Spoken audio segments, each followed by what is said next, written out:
Praise the lord. పరిశుద్ధ గ్రంథం నుండి యోబు గ్రంథము 5వ అధ్యాయము 9వ వచనాన్ని చదువుకుందాం. ఆయన పరిశోధింపజాలని మహాకార్యములను లెక్కలేనన్ని అద్భుత క్రియలను చేయువాడు. ప్రార్థన చేసుకుందాము.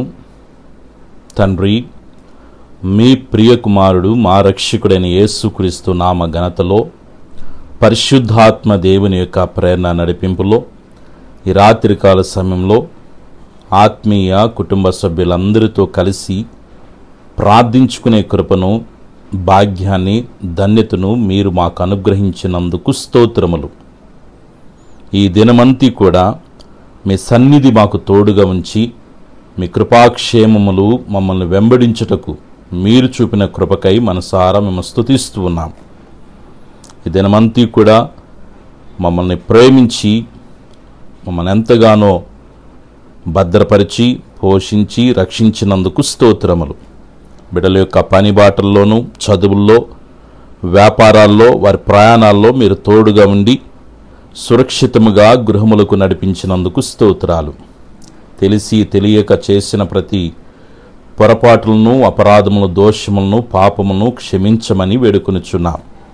మీ రక్తముతో మమ్మల్ని శుద్ధీకరించి మీ కృపచేతనైనా మమ్మల్ని బలపరిచి నడిపించమని వేడుకొనుచున్నాను.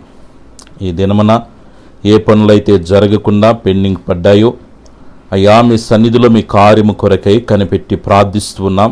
బిడల పక్షాన పెండింగ్గా ఉన్నటువంటి వర్కులన్నిటిని కూడా ప్రభువా మీరు సక్రంగా జరిగించమని వేడుకొనుచున్నాను.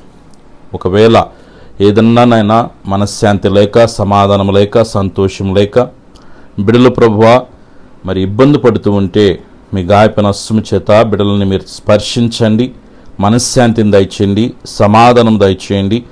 కుటుంబాల్లో ఉన్నటువంటి కలహాలను మీరు తొలగించండి ప్రభువా. భార్యాభర్తల మధ్య, కుటుంబ సభ్యుల మధ్య, కుటుంబంలో ఎంతమంది నివసిస్తున్నారు అందరూ ఒకరి ముఖాలు ఒకరు చూసుకోగలిగినటువంటి సమాధానాన్ని మీరు విస్తరింపచేయమని వేడుకొనుచున్నాను. కుటుంబ సమస్యలన్నిటి నుంచి నీ బిడలకి విడుదల కలుగునుగాకని ప్రార్థిస్తున్నాను. ఏ పరిస్థితులు అయితే బిడల్ని భయపెడుతూ ఉన్నాయో అయ్యా, బిడల్ని ప్రభువా టెన్షన్ గురి చేస్తూ ఉన్నాయో, ఆరోగ్య విషయాల్లో బిడలు ఎదుర్కొనే సమస్యల కొరకై మీ సన్నిధిలో ప్రార్థన చేస్తున్నాను. యేసుక్రీస్తు నామములో బిడలను ఇబ్బంది పెడుతున్న ప్రతి పరిస్థితి నుంచి విడుదల కలుగునుగాకని ప్రార్థన చేస్తున్నాను. తండ్రి, మీ గాయపన అస్సం చేత బిడల మీద తాకండి, ముట్టండి, మంచి ఆరోగ్యాలు ప్రసాదించండి. నా యేసయ్య నాకు తోడుగా ఉన్నాడనే ఒక నిశ్చయితను బిడ్డలకి మీరు కలుగ చేయమని వేడుకొనుచున్నాను. ఆత్మీయంగా బలహీనంగా ఉన్న బిడ్డలని మీరు బలపరచండి. ప్రార్థనల ద్వారా, వాక్యము ద్వారా నీతో సహవాసం చేయుటకు, నీ కృపలో తండ్రి దినదినము బలపడుటకు సహాయము చేయమని వేడుకొనుచున్నాను. తండ్రి, ఈ దినమున పుట్టినరోజు, పెళ్లి రోజు జరుపుకుంటున్న బిడ్డలందరినీ మీరు దీవించండి.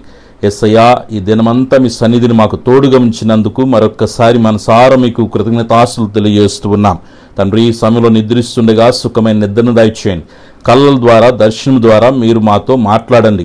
ఎటువంటి పీడకలలు, దుష్ట ప్రేరణలు రాకుండా కాపాడమని వేడుకొనుచున్నాను. నీ బిడల చుట్టూ, కుటుంబం చుట్టూ, కలిగిన సమస్తం చుట్టూ తండ్రి, కుమార, పరిశుద్ధాత్మిక నామలో అగ్ని కంచి వేస్తున్నాను. ఏ శోధన ఏ రూపంలో రాకుండా నలుదిక్కుల నుంచి నీ బిడ్డలకి నెమ్మది విస్తరించునుగాక. ఆరోగ్యకరమైన మీ కృప కాపుదల నిరంతరం బిడ్డలకి తోడుగా ఉండునుగాక. మీ సన్నిధికి మమ్మల్ని అప్పగించుకుంటూ యేసయ్యా వేకున లేచి మిమ్మల్ని గణపరిచేంత వరకు అయ్యా మీ దూతల కాపుదలకి మమ్మల్ని సమర్పించుకుంటూ సర్వశక్తిని యేసయ్య నామములో ప్రార్థించి స్తుతించి వేడుకొనుచున్నాను తండ్రి, ఆమెన్. మన పరమ తండ్రి అయిన దేవుని ప్రేమ, ప్రభువును రక్షకుని యేసుక్రీస్తు యొక్క కృప, పరిశుద్ధాత్మని యొక్క అన్య సహవాసం ఇది మొదలుకొని నిరంతరం దైవ ప్రసన్నత మనందరికీ తోడుగా ఉండి నడిపించునుగాక. ఆమెన్.